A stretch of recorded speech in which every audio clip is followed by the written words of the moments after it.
Good morning, everybody. I think probably everybody recognized the fact that our opening singer was Gloria Estefan, one of the greatest popular singers of all times. I've actually been to two of her concerts, and she had everybody dancing in the aisles, like almost during the whole concert. She's like just absolutely terrific. And I'm Dr. Minarsik, and today is August 15th. It's 9 o'clock in the morning in the Central or Chicago or Gurnee time zone where I live. This is our fifth webinar of our online global pathology course. I hate to put the word free in front of it because when you're online and you hear the word free, you know it's not free. Okay, and all of our music today will be by Gloria.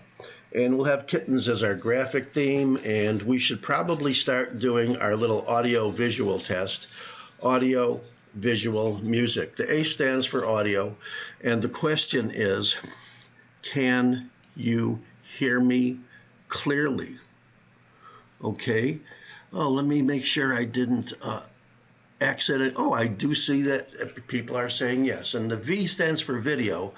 And how many fingers do I have up? Okay, good. You got that one right. So that means the video and the live feed is working. And music, on a scale of 1 to 10, what was the quality of our opening Gloria Estefan song, Live for Loving You? Oh, I got an 8. Thank you very much. I feel really good now. Like maybe I could do a good job and not look like an idiot today. I guess we could start. I have nothing else to say.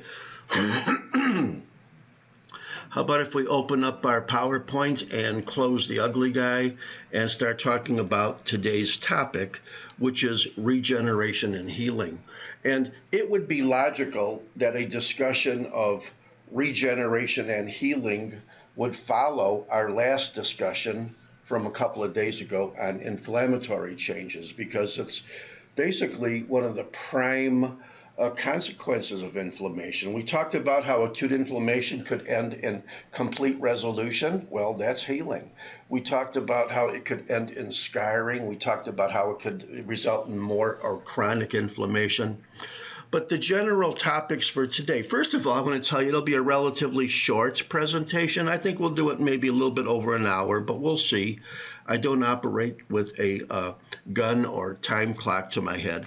The title and personality of this chapter is, first of all, the main thing of all the discussions we'll have in pathology. This one is probably the least clinical. You know, we're not going to talk about a lot of specific diseases here.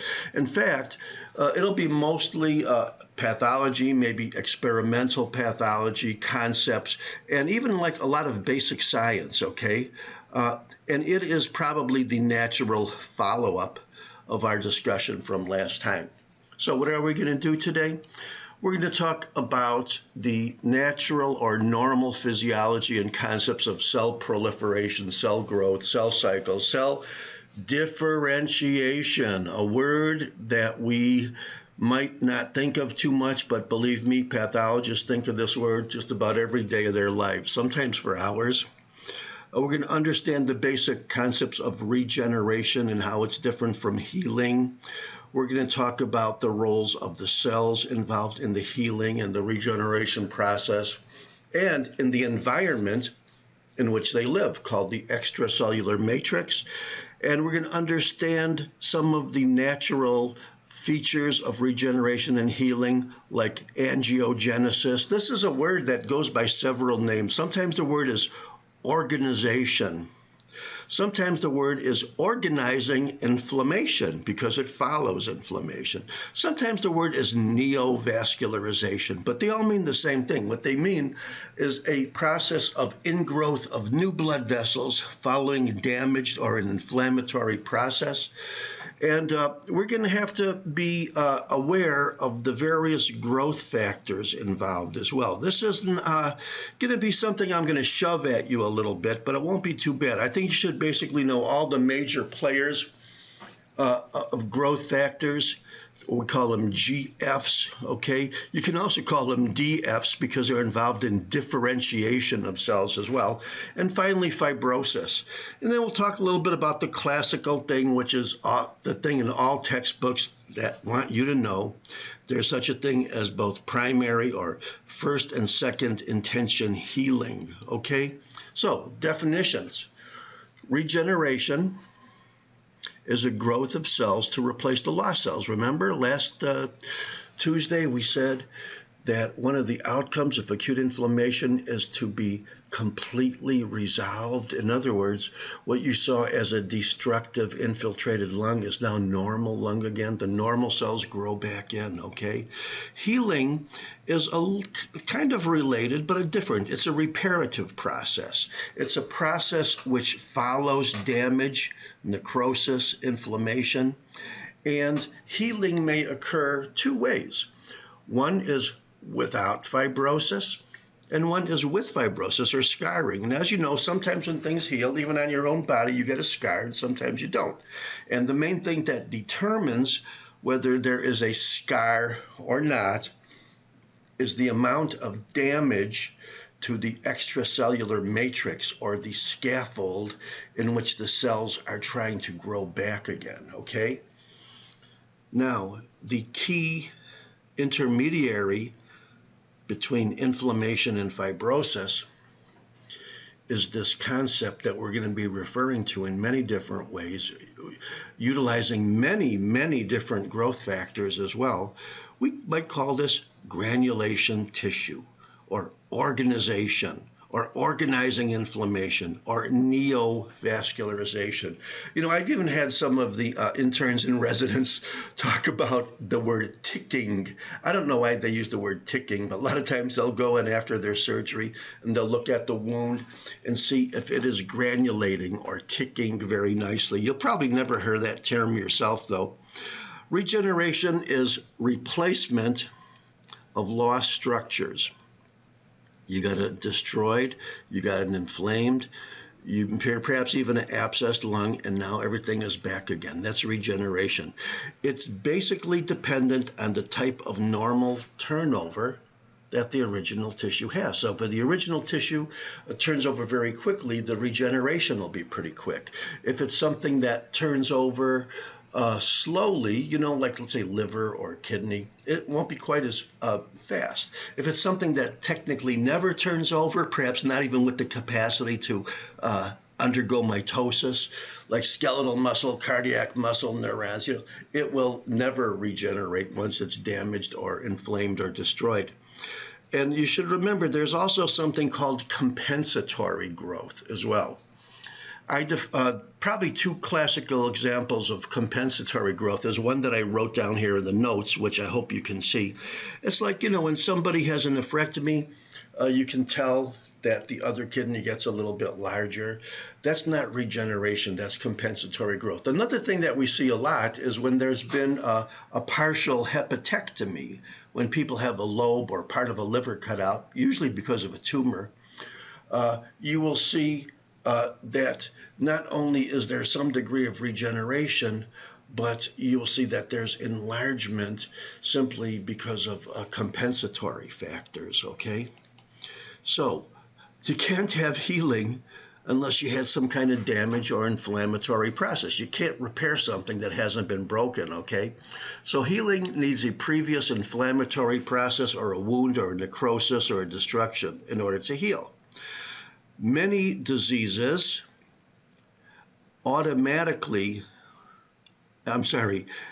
many disease appearances anatomically are the result of healing, such as atherosclerosis, okay? So you're thinking, hey, wait a minute. You said atherosclerosis is a disease, and now you're saying it's healing. Well, think about it.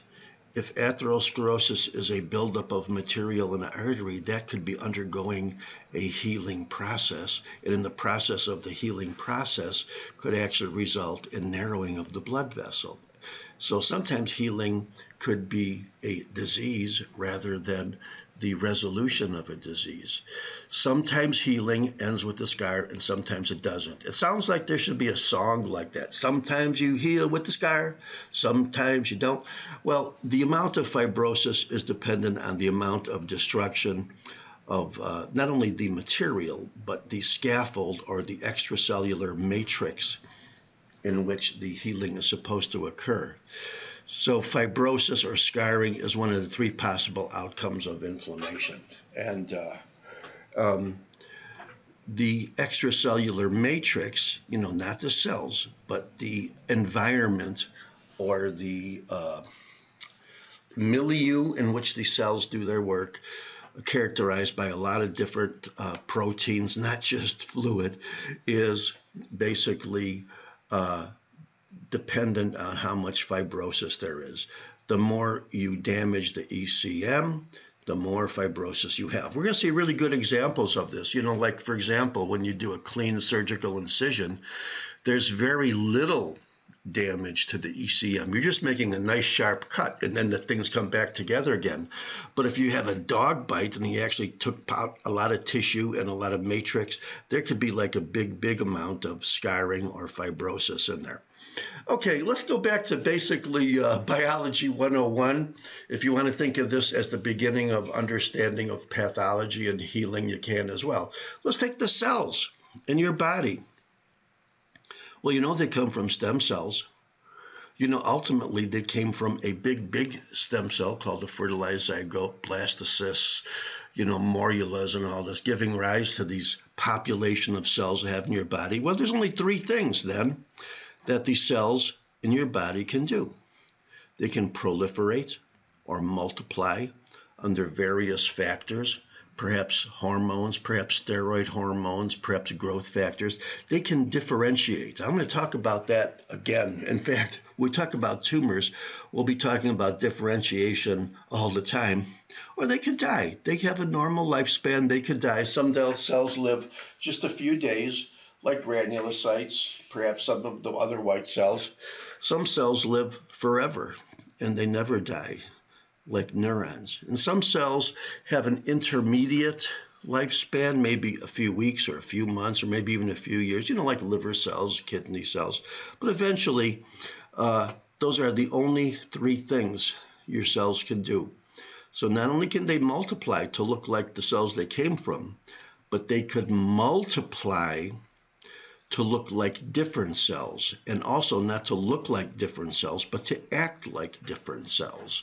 Okay, so these cells, for example, may do a lot better job at what these cells could do, or perhaps these cells can't do the job at all, but in differentiate, they look different and they function different, as opposed to these cells, which theoretically are the same proliferated cells, basically look and function like the cells from which they came. So once again, those are the fate of your populations of cells. They can proliferate. We all know that steroid hormones cause, and other hormones in generally, cause cells to multiply, ACTH, TSH, okay. In the case of the bone marrow colony stimulating factor or erythropoietin for the red cell series at multiple levels. But probably more important is this mysterious concept called differentiation. So one cell multiplies and becomes another cell, but in the process of switching off part of its genome, it then specializes. So an undifferentiated cell is like a human being, okay? It might differentiate to be something called a doctor. It might further differentiate to be something called a ENT doctor. So generally for centuries, maybe 1 century at the most, cells were generally regarded as a Bible, as a biblical rule to be unidirectional. So you can only go from a less differentiated cell to a more differentiated cell. Now, a couple years ago, I was reading that some guys experimentally have shown that you can cause a cell to differentiate backwards as well. That still blows my mind, but let's just say in experimental medicine, for which a couple of guys got a Nobel Prize, it's not completely unidirectional as a total law now. And of course, there's your third option, apoptosis. We talked about it considerably a couple days ago. And actually, when I took this course myself, in the Stone Ages, the word apoptosis was not even in any of the pathology books. Now it's one of the most key important concepts in cell fate, because all cells die, just like all people die. I mean, no matter what their turnover is, no matter what their activity is, no matter what they normally die. And if they die just because it's their time, that's called apoptosis. If they die because they've been injured, you might call that pathologic apoptosis, or you might call it necrosis. But apoptosis you could think of as part of the spectrum as necrosis as well. Hey, remember these three guys over here? Ectoderm, mesoderm, endoderm. Well, you know that these cells can differentiate into a lot of things. Ultimately, they come from cells which are what we would call omnipotential. In other words, a fertilized ovum can differentiate into everything, because it does, even at the blastocyst stage. But once it starts differentiating now into these three primary embryonic germ levels, they can no longer differentiate in real life into anything. The ectoderm, for example, will generally differentiate into skin and nervous system and many of the glial structures as well. The mesoderm differentiates almost purely into everything that we could imagine that's called connective tissue. And then endoderm differentiates basically into lung epithelium and even surrounding connective tissue to a certain degree, and also foregut, GI structures as well. How about that for some basic things? This is probably one of the best concepts of differentiation I could think.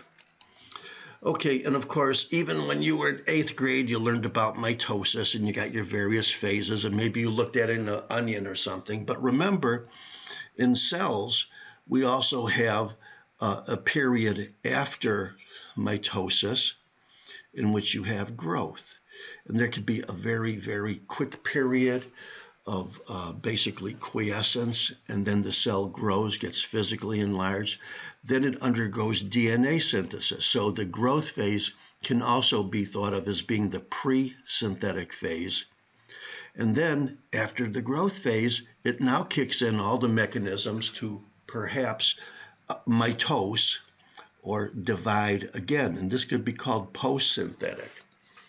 So if you want to remember that G1, S, and G2 can be thought of as pre-synthetic, synthetic, and post-synthetic. That occupies about, the great majority of the cell cycle. And it's basically all the things that are kicking in, all the enzymes, all of the genetic activations are kicking in silently until that cell multiplies again. So there we go. G0, right after mitosis, is the quiescent phase. It's usually a short phase. It's very dormant. It's like, wow, we just gave birth to a cell. Let's chill out for a while. Finally, you have physical growth of that cell taking place to produce all of the structures that the cell should normally have. When that is over, this pre-synthetic G1 phase then has all of the mechanisms to prepare for DNA synthesis. This is called the S phase, and the S phase often determines whether in tumor cells can be very, very synthetic. So something with a big S phase or quick S phase, for example, would be something that would be expected to grow faster and therefore be worse prognostically. Finally, in the pre-mitotic or G2 phase, you now have all of the mechanisms taking place, so it could undergo its IPMAT. We've already did the I for interphase, but now we have prophase, metaphase, anaphase, telophase, and finally the actual splitting of the cell into two separate cells, cytokinesis. Okay, now think about this. This is very important in not only tumors, but in normal cell regeneration, population, lifespan. There's basically, you want to say, three types of cells in your body. The labile cells normally turn over quickly. Now, if you remember, in the crypts of your large intestine, you got cells which basically turn over almost every day. In your bone marrow, cells, particularly neutrophils, might turn over almost on a daily basis as well, or a couple of days. Why? Because the normal lifespan of a granulocyte is only a few days. And then you have something in the intermediate thing called the quiescent cell type. Liver and kidney are the best example of it. These are cells that have to turn over, and they have the capacity to undergo mitosis, but they don't do it as quickly as the cells that have to be regenerated quickly, from the more primitive cells, or from, you want to call them adult stem cells, you could call them that. And then you have cells that never die. How'd you like to be a cell that never dies?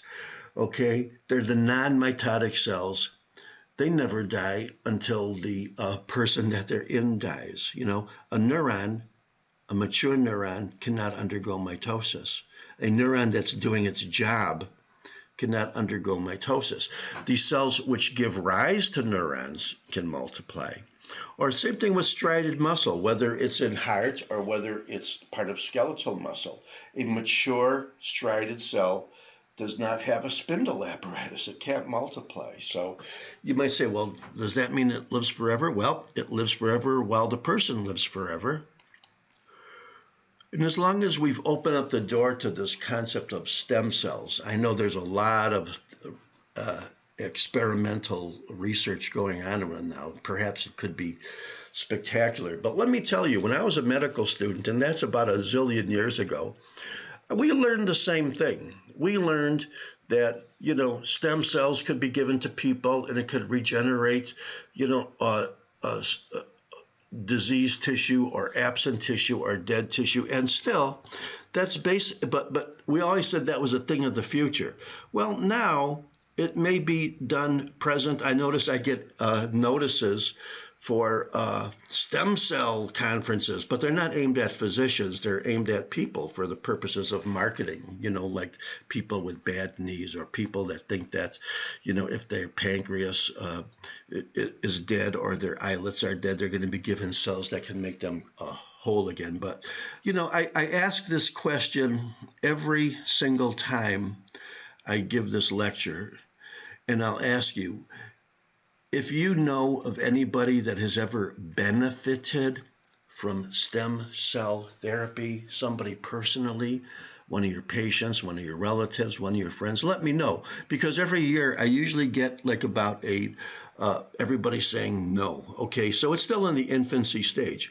The embryonic stem cells are obviously totipotential or omnipotential because they could give rise theoretically to everything. The adult stem cells are generally not omnipotential, but they would be considered more pluripotential. They could give rise to everything that they're supposed to give rise to, but they can't give rise to everything. The best example of that is a mesenchyme in the embryo. It could give rise to connective tissue, but it can't give rise to epithelial tissue. Here's some example of embryonic stem cells. They often take these mice and they knock out specific genes, and then they see what type of a disease occurs. This is done extensively with embryonic stem cells. The embryonic stem cells, basically, their main job is to differentiate, and ultimately they differentiate into every possible cell, every possible tissue, every possible organ you have in your body. And of course, their purpose ultimately would be for repopulation of damaged tissues, mostly at the research phase. And once again, I'm still looking at my question box. All I'm looking at is one yes. If somebody has known anybody who has benefited from being given stem cells. The adult stem cells, you cannot call them, for the most part, omnipotential. They can't give rise to everything, but they could give rise to the cells that they're supposed to give rise to. So there's a cell which you can call a marrow stem cell, or some people have called it the hemocytoblast. And that one cell, like you might see there, can give rise to basically all the different types of blood cells in the bone marrow, okay? Now, because bone marrow is considered mesoderm, there are also earlier stem cells that not only can give rise to the bone marrow, but to the bone as well. And then they differentiate under the influence of various growth factors to become what they have to become. Or even a simple thing like a hair follicle or a crypt of a gland or a colon. When you see something grow, the cells that are giving rise to it are stem cells, and they differentiate to become more able to do the function that they have to do. Oh, let's see, I wanted to give you another good example. Oh yeah, like when we talked about squamous metaplasia the other day, we said that the cells that give rise to both squamous and columnar epithelium can go in either direction. So if they need a squamous, more protective coat, they are given instructions to give rise to squamous. If they need more of an absorptive, or let's say another function, they could give rise to columnar. Okay, and remember, non or adult pluripotential stem cells are basically all over, and they normally give rise to the tissues that they have to give rise to, you know, like the cornea, like the liver, okay? Here's another better example of regeneration type of growth. This is not embryology. This is something that occurs every day in your adult thing. You can have cells, okay? We'll call it a merostromal cell, because it can not only can give rise to bone, but it can give rise to bone marrow and other connective tissue as well. So here you have your pluripotential stromal cell. And remember, I'm saying pluripotential, multiple potency, not complete or omnipotency.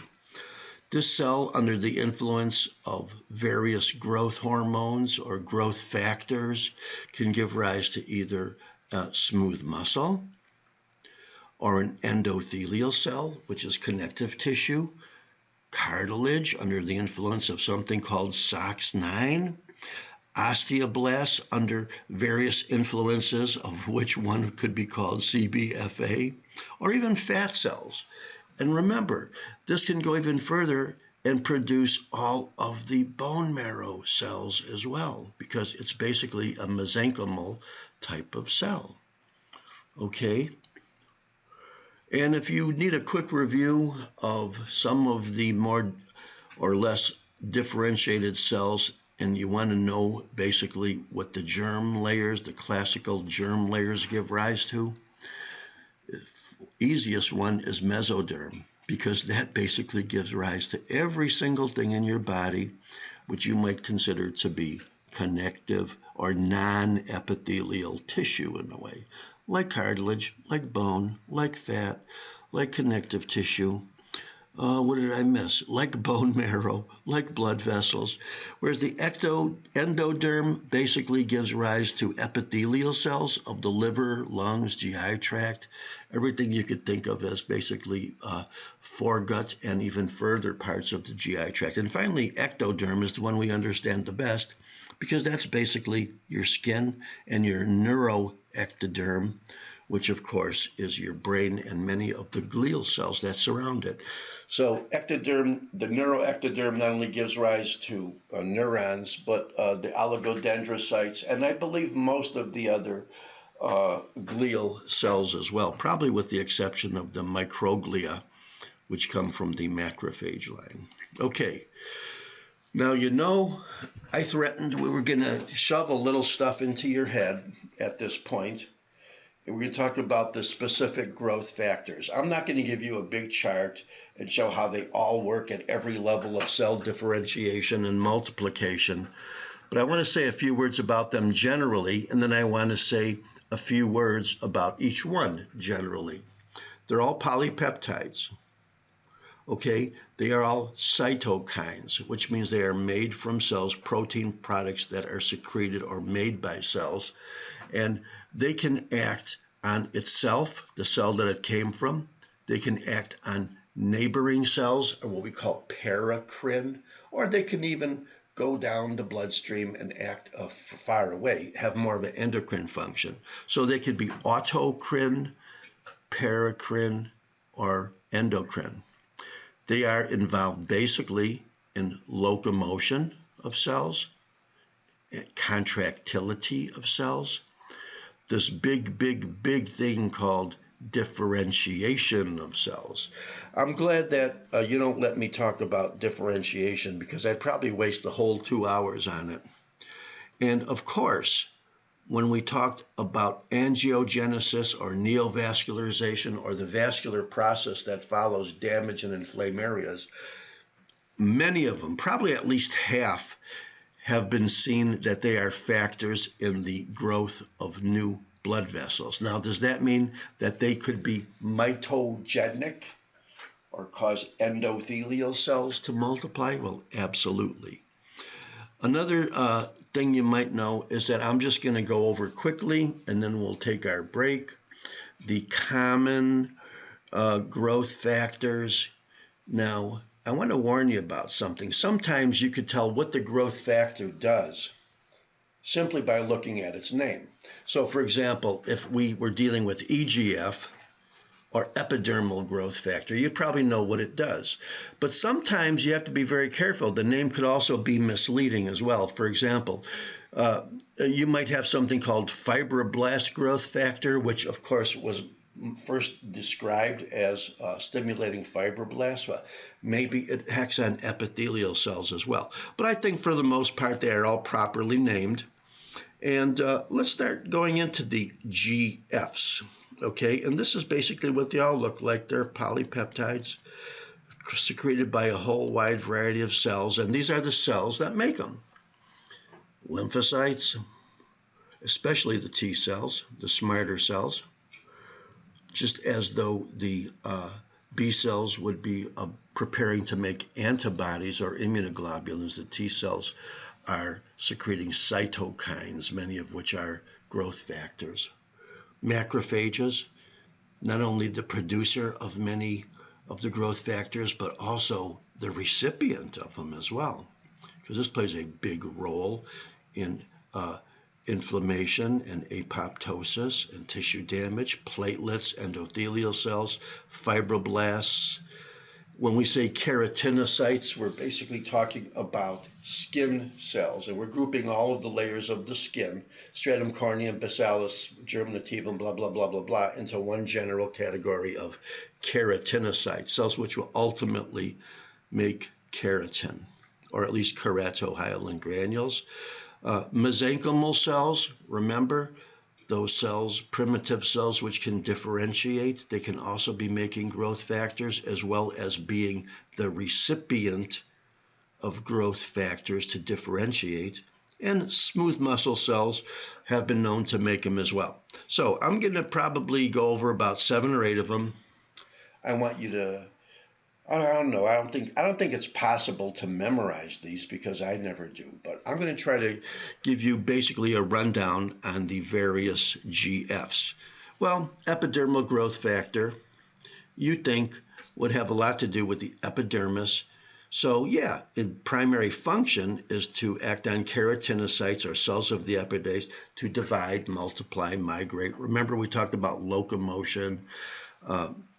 But they also found out that it has an effect on the fibroblast to produce granulation tissue, which is a vascular function as well. And it's basically made in platelets and macrophages. It's in some of the secretions. So the name EGF pretty much tells you where it was first discovered to function. even though it was discovered other places later, it still kept its name. And it's not made in the epidermis, but it works on the epidermis. Now, an easy way to remember transforming growth factor alpha is that it pretty much has most of the functions of regular old epidermal growth factors. Okay, it's made in the macrophages, it works on the keratinocytes and T cells, but it also has an effect on hepatocytes for differentiation and multiplication as well. And this one would obviously be a slam dunk easy one because it's called hepatocyte growth factor. So it has a big role on hepatocytes. But like most of these other growth factors, the more they study it, they say more. It also has an effect on epithelium and endothelium, and some effect on cell motility, or the fact that the cell has to contract or be somewhat locomotive in a way. And it's made by connective tissue cells, so-called mesenchymal cells.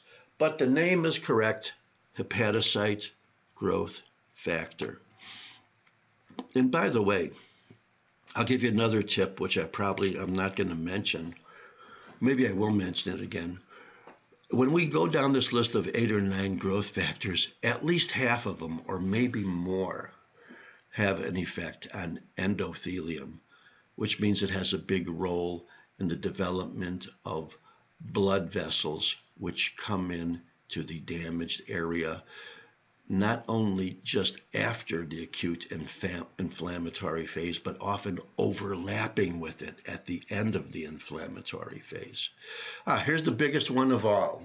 This is probably the one that's been most studied. Most of these can be made by genetic engineering and are used in various aspects of medicine. But VEGF is really, really cool because it is the main growth factor for granulation or neovascularization. It's made by mesenchymal cells. The really cool thing about it is that it is triggered off by hypoxia. Isn't that cool? It's a really cool thing that whenever a tissue does not get enough oxygen, it starts a process by which it will be increasing its number of endothelial cells to increase vascular permeability and also multiply, or mitosis, or mitogenic for the endothelial cells. If I told you that just about all of the growth factors have some role in granulation, this is one that probably has the biggest role, but most of the other ones also have a role. Look at even the epidermal growth factor. Okay, whoops, I'm sorry. I think I skipped that. Here we go. Platelet-derived growth factor, probably the number 2 growth factor, made from platelets, because that's where it was originally described, but also other cell types. Not only is it a growth factor and very, very key for angiogenesis, but also causes fibroblasts to proliferate, not just endothelial cells. And it's also chemotactic, okay? It draws cells, okay, into it. It's another or number 2 player in granulation tissue. This one would seem easy at first. Fibroblast growth factor, made in a lot of places.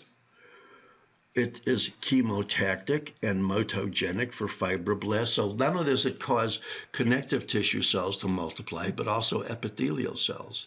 A big, big role in re-epithelialization of a damaged area or an ulcerated area. And also, look at, even in wound contraction, angiogenesis. So would you say that fibroblast growth factor, even though it's called fibroblast growth factor, would you say it looks like it does just about everything? Yeah, that's how I always remember it. Remember we talked about transforming growth factor beta being a lot like epidermal growth factor, well, alpha, but now we have a beta made in many cells. And now it's kind of a regulatory in that it inhibits the epithelial cells. And it's fibrogenic and anti-inflammatory. Okay, now I knew I threw a lot of things at you, and I kind of feel sorry for you. I hope I explained them in a clear way. It's not an easy thing to memorize, but these are all the growth factors going into this big topic, which we called, which is relatively non-clinical and a lot basic science of regeneration and healing. Hey, here's a great one.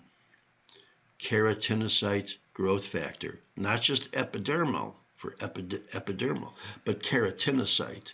So it stimulates keratinocytes or cells of the epidermis to differentiate all the way from the stratum basalis or germinativum to the stratum corneum, to proliferate or multiply, and in the process of doing that, some effect on motility or migration from the basal layer to the superficial layer.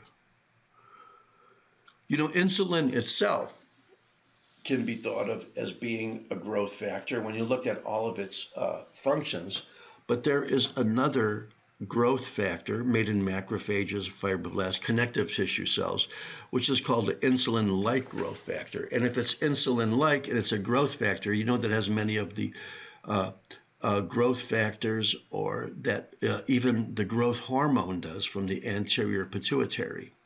So if you want to just forget the fact that it stimulates collagen, epithelial cells, fibroblasts, you could probably think of it as having an action which is very, very similar to regular old pituitary growth hormone. Here's another really, really big one, and I think I'm at the end of the list. Even though it's not called growth factor, this one's called necrosis factor. And the cool things about it is that it's basically autocrine, okay? It's made in macrophages, but it also activates macrophages. Okay, now, do you remember when we talked about necrosis the other day? We said that necrotic tissue can be gobbled up or phagocytized not only by neutrophils, but by macrophages. The key function of macrophage and the macrophage line in general is to phagocytize, chew up especially material, apoptotic cells, necrotic cells, and it was originally called tumor necrosis factor, okay? Because it was present in high levels of people that have tumors. That's why it's called TNF. That was the original TNF alpha. And then we discovered something very similar called TNF beta. But TNF alpha is still the primary one, not only because it does those things, but it is because it is a key controlling influence on the other cytokines, just like the interleukin-1 is a regulator of other interleukins. So let's go back to the interleukins, and then we'll call it a day. We'll call it an hour anyway. Interleukins are also made in macrophages, like TNF alpha, other connective tissue cells like mast cells and T cells. And not only do they do things like chemotaxis and angiogenesis generically, but even more so, the interleukins, especially interleukin-1, is a big, big regulator of the other interleukins and the other cytokines. So whenever you look at a process from a biochemical point of view in terms of a cascade of cytokines starting to do a major job, it is always TNF alpha and interleukin-1 leading the pack and being the original ones to get the ball rolling. So, you know, they have a couple of other honorable mentions at the end, but I knew I threw a lot at you. I hate to do that, and I could tell you I'm not going to do it to you again, but this would be a good time to take our break. If you want to write in a question during the break, I'll take a peek at it and maybe address it. Maybe we'll have time for questions at the end as well, but I'm going to drop this guy down for